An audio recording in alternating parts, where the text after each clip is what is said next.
인격은 하루아침에 형성되는 게 아니거든요. 부단히 노력해서 만들어지는 품격을 말합니다.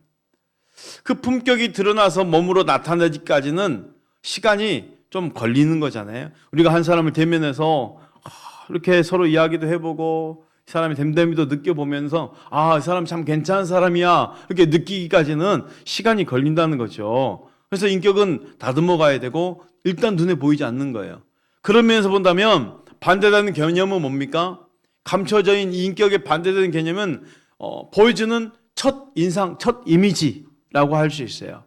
뭐 첫 이미지가 좋고 안 좋고가 중요한 것이 아니라 그 첫 이미지에 우리는 많은 영향을 받기 때문에 조심해야 된다는 거죠. 무슨 말이냐면 전혀 모르는 사람이 딱 만났어요. 그 첫 인상에 우리는 7, 80%를 많은 것들을 결정해요. 이 사람 어떤 사람이겠다. 이미지를 보고 말이죠. 15초 안에 결정이 된대요. 여러분 예능 프로그램 남녀 청춘 남녀가 만나서 커플이 되는 그런 프로그램 있잖아요.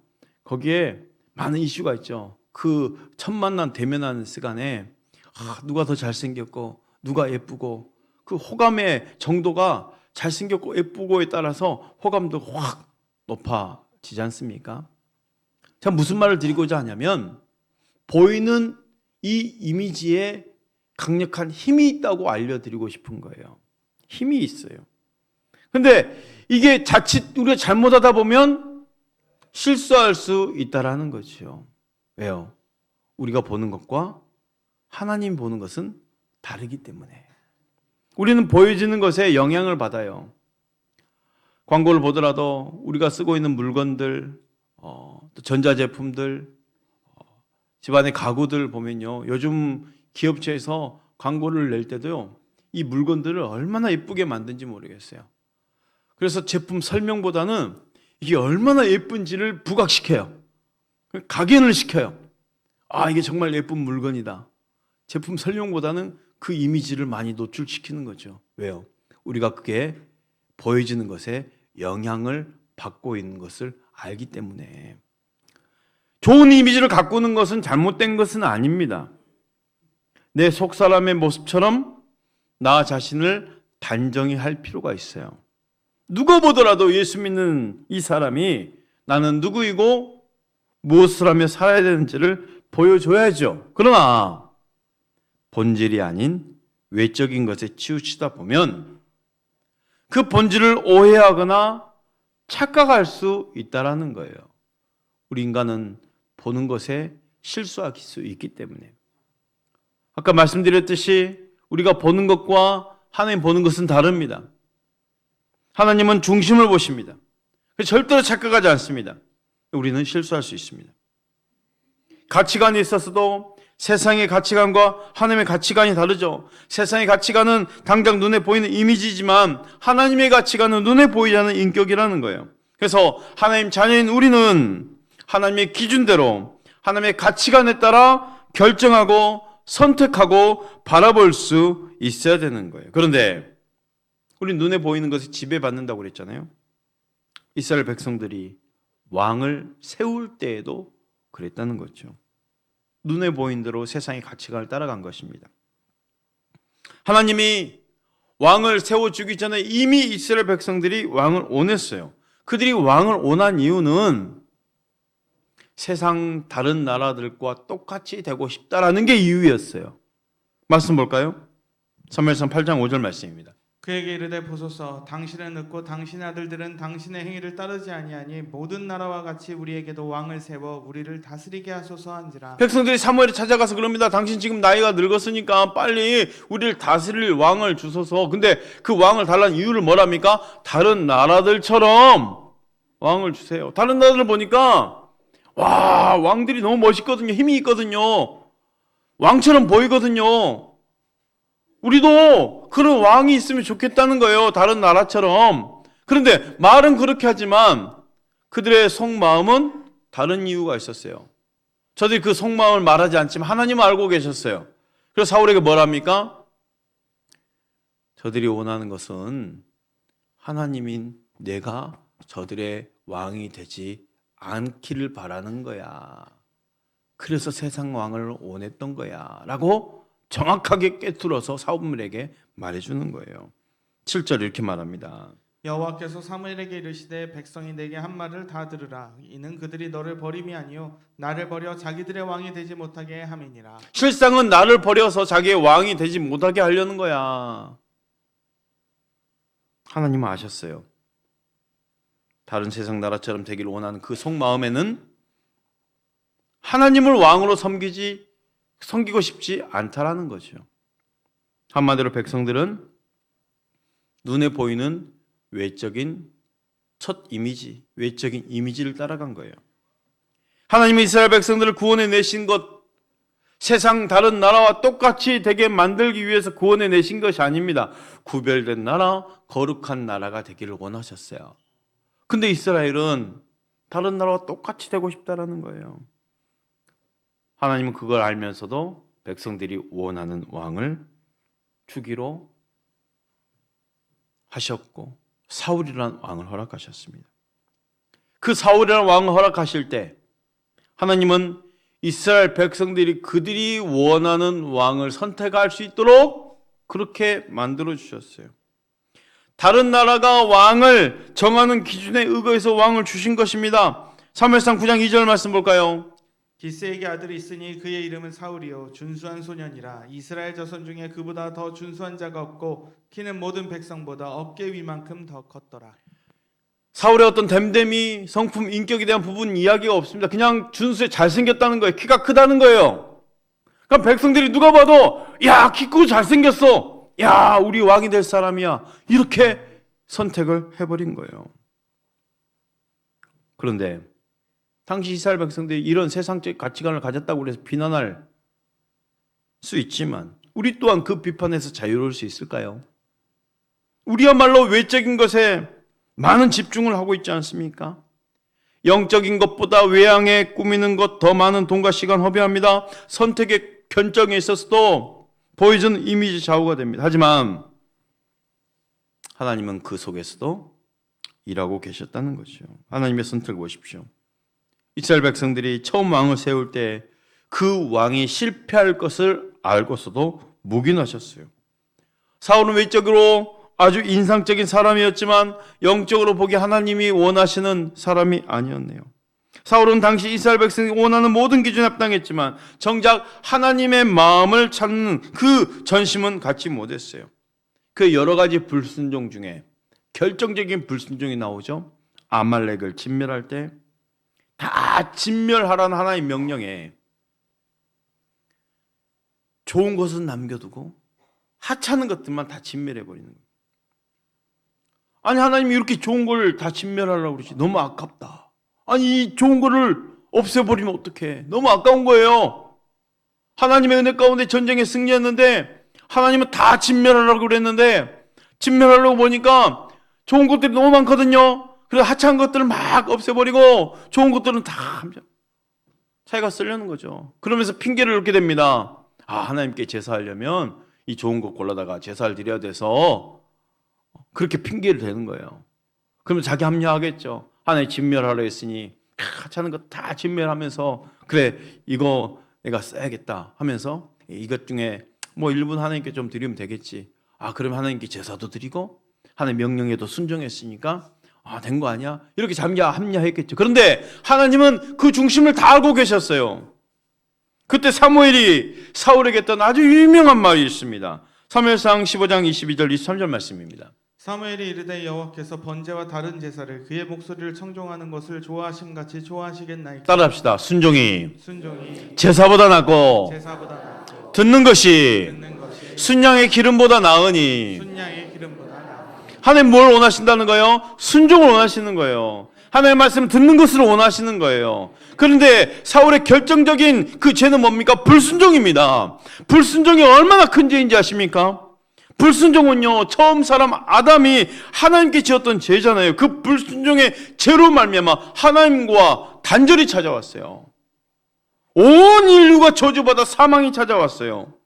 땅도 저주를 받았어요. 가시와 엉겅퀴가 날았어요. 여자도 임신의 고통을 찾아왔어요. 남자는 평생 수고해야 소산을 먹을 수 있는 가시밭 인생길이 된 겁니다. 이렇게 불순종은 하나님 앞에 큰 죄라는 거예요. 여호와께서 왕을 버려서 왕이 되지 못하게 하셨다는 그 메시지를 전달하는 이 사무엘은 너무도 슬펐습니다. 그 슬픔을 헤어나지 못했어요. 하나님 책망할 정도로. 사무엘상 16장 1절을 이렇게 말하고 있죠. 여호와께서 사무엘에게 이르시되 내가 이미 사울을 버려 이스라엘 왕이 되지 못하게 하였거늘 내가 그를 위하여 언제까지 슬퍼하겠느냐. 내가 그를 위하여 언제까지 슬픔하고 있겠느냐. 언제까지 슬픔하고 있겠느냐. 이 말 뭐예요? 계속 지금 이 사울을 왕이 되지 못하게 하나님 버렸다는 것에 지금 너무 슬퍼하고 있다는 거죠. 그 다음 읽어주십시오. 너는 뿔에 기름을 채워가지고 가라. 내가 너를 베들레헴 사람 이새에게로 보내리니 이는 내가 그의 아들 중에서 한 왕을 보았느니라 하시는지. 사울이 계속 슬퍼하고 있는 이유가 뭘까요? 이스라엘 최초의 왕입니다. 그런데 하나님 마음에 들지 않았습니다. 하나님께 전심으로 찾는 순전한 왕이 되어서 백성을 다스려야 되는데 하나님 왕을 버렸다면 하나님 이 나라는 어떻게 되는 겁니까? 하나님 그래서 불쌍한 사울은 어떻게 되는 겁니까? 하면서 지금의 현실에 무너지는 것에 큰 슬픔을 느끼는 거예요. 그 슬픔에 헤어나지 못하고 있는 거예요. 하나님의 뜻은 지금 헤아리지 못한 채 말이죠. 근데 하나님 말씀하시죠. 언제까지 이것 때문에 슬픔만 하고 있느냐? 넌 지금 일어나서 가라. 저 이세 아들들에게 내가 그 아들 중에서 한 왕을 보았느니라. 하나님은요 일하고 계셨어요. 하나님 여전히 일하고 계셨어요. 지금 현실이 다 무너졌다고 생각하는 우리네 현실 속에서도 하나님은 일하고 계십니다. 한 명 한 명 보시면서 일하고 계셔요. 하나님 사울을 왕으로 삼으신 것을 후회하셨지만 거기에 머무르지 않았다는 거예요. 그 순간에도 일하고 계신 거예요.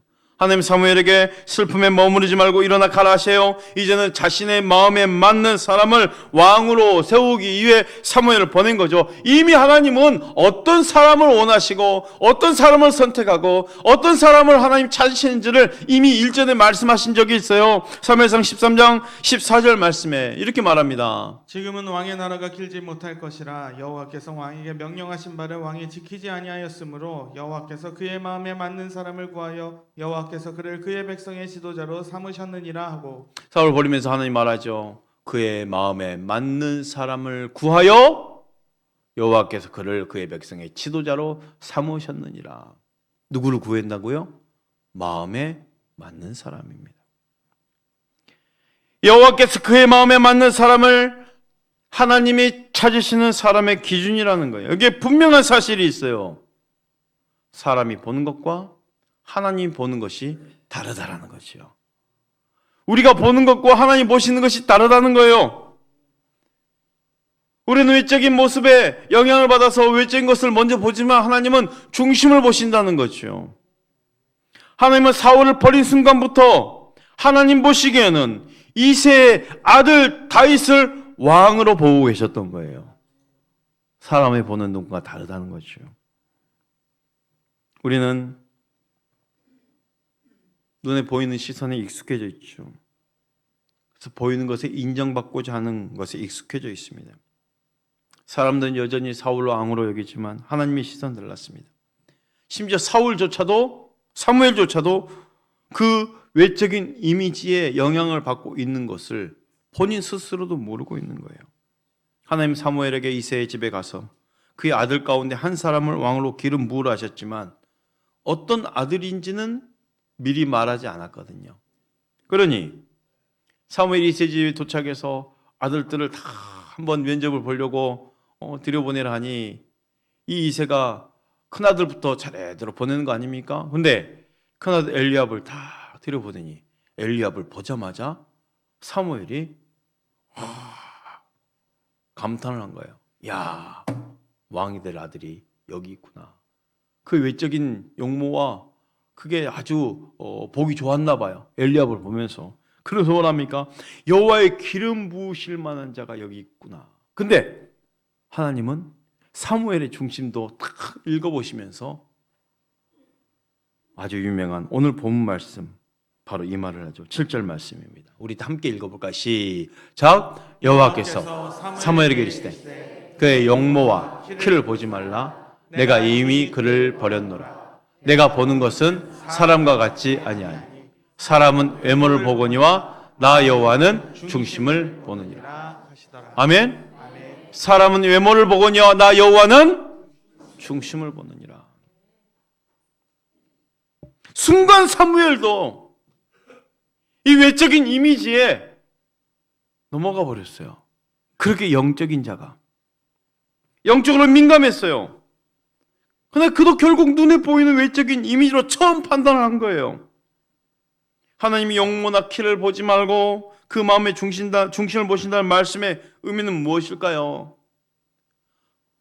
좋은 인상을 주는 것이라고 해서 무조건 하나님을 감동시키는 것이 아니라는 거죠. 반대로 아무리 약해 보여도 배우지 못하고 경험이 없어서 성공하지 못할 것 같아도 하나님에게는 전혀 문제가 되지 않는다는 것입니다. 하나님은 어리석은 자를 들어서 지혜롭게 하시고 약한 자를 들어서 강한 자를 부끄럽게 하시는 분이셔요.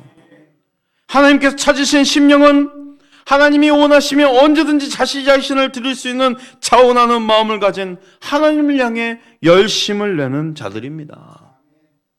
사랑하는 성도 여러분, 사람의 시선이 아니라 하나님께 인정받는 자들이 되시길 바랍니다. 하나님 마음에 드는 자들이 되시길 바랍니다. 참 놀랍지 않아요? 하나님은 한 집안에 그 아들들 한 사람 한 사람까지도 그 마음을 다 꿰뚫어 보고 계셨다는 거예요. 하나님은 사무엘만 보고 계신 게 아니었어요. 사울, 다윗만 보고 계신 게 아니었어요. 이 땅에 있는 모든 사람의 마음을 다 보고 계신 거예요. 그 집안의 엘리압 장자의 아들에까지도 다 보고 계신 것 아닙니까? 우리 각 사람의 모든 마음의 중심을 하나님은 다 알고 계신다라는 거죠.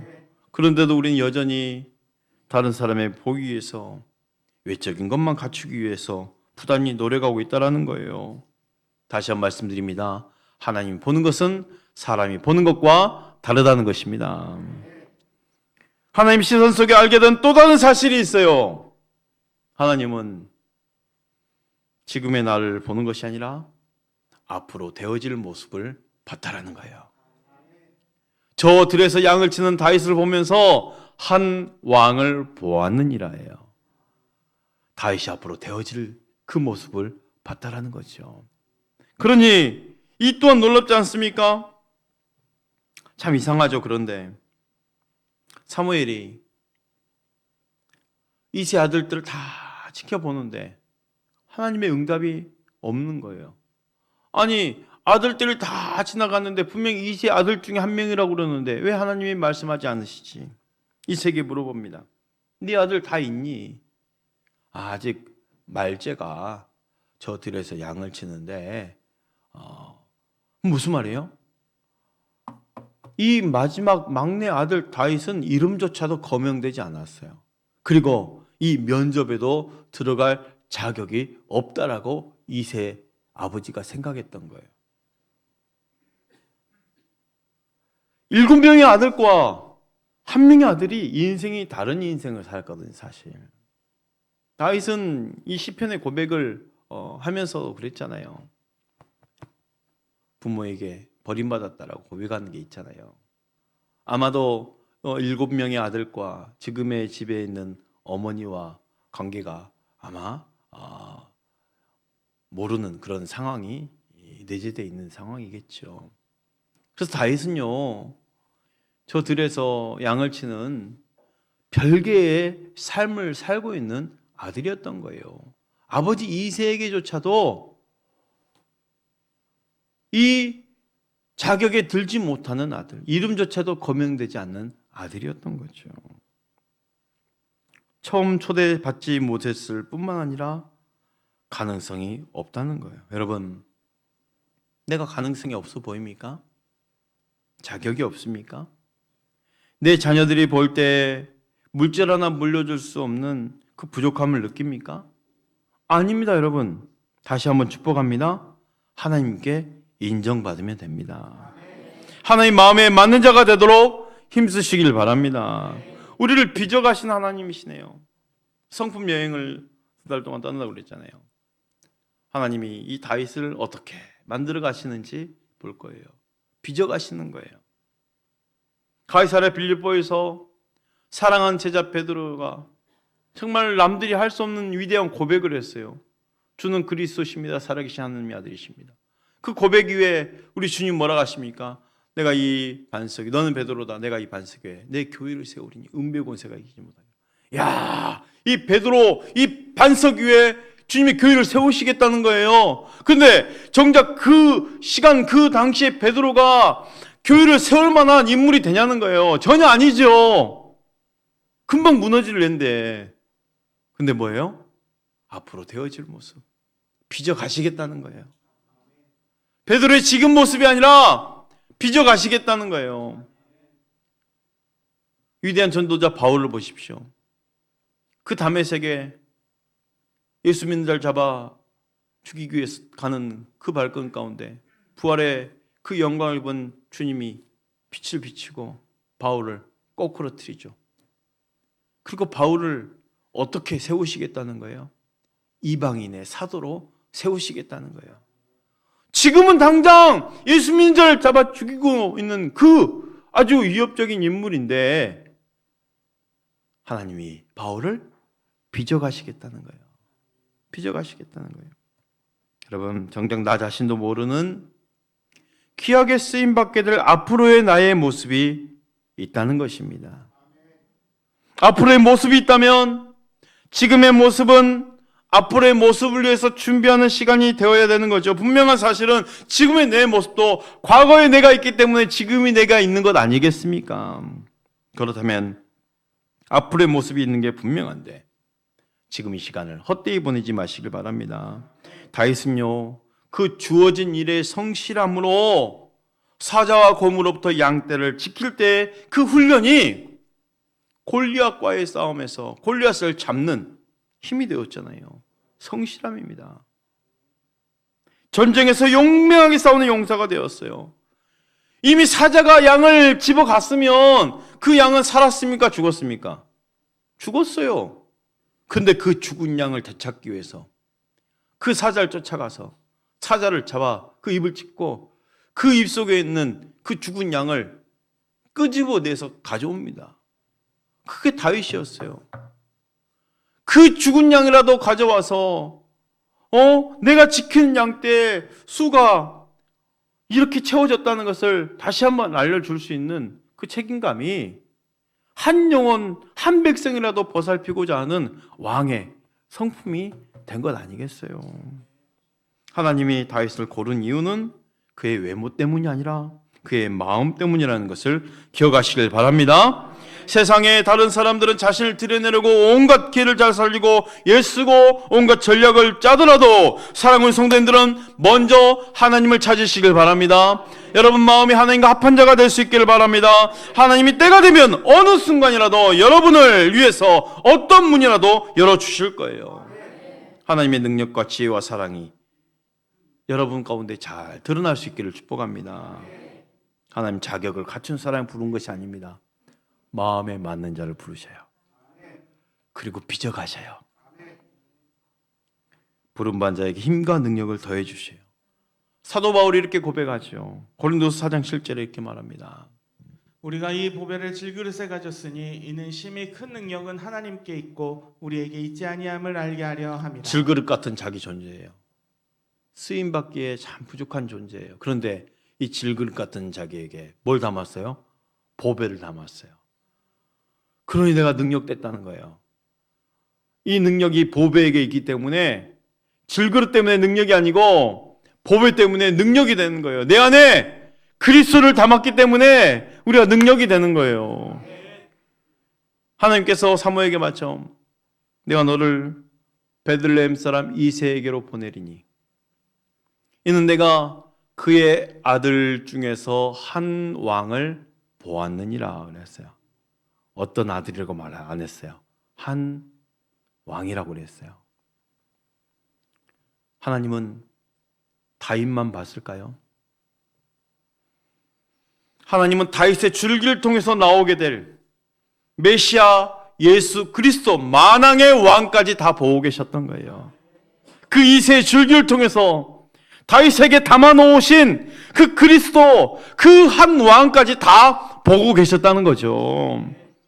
사울을 대신해서 세워질 이스라엘 왕으로 다윗을 보았지만 궁극적인 한 왕, 바로 믿는 자 속에 담아놓으신 예수 그리스도를 말씀하고 있습니다. 우리 예수님은 포도나무 비유 가운데 이렇게 말씀하셨죠. 내 안에 거하라, 나도 너희 안에 거하리라. 나는 포도나무요, 너희는 가지니 그가 내 안에 내가 그 안에 거하면 사람이 열매를 많이 맺나니 내 말이 너희 안에 거하면 무엇이든지 원하는 대로 구하라. 그래야면 이루리라. 사랑하는 성도 여러분, 내 안에 예수 그리스도가 계심을 믿으시길 바랍니다. 우리 그리스도는 만왕의 왕 되심을 믿으시길 바랍니다. 그래서 하나님 나를 보실 때 내 안에 담겨놓은 만왕의 왕을 보시면서 나를 보실 때 한 왕을 보았느니라 말씀하실 수 있는 거예요. 왜요? 내 안에 만왕의 왕을 담았기 때문에. 그래서 질그릇 같은 내게 보배로우신 만왕의 왕 예수를 담았기에 내가 극히 귀한 존재가 될 수 있는 것이죠. 내 안에 그리스도를 담으면 하나님 나를 보실 때에도 왕으로 보시는 것입니다. 내 안에 그리스도를 담아내는 것이 바로 믿는 자의 인격이에요. 사랑하는 성도 여러분, 축복합니다. 우리는 그분의 계획하심과 그분의 일하심 속에 있으며 여전히 날 지켜보고 계심을 믿으시길 바랍니다. 내 마음을 온전히 하나님과 합하여 내어 맡기며 하나님의 성품과 인격으로 그분의 손에 빚어질 수 있기를 축복합니다.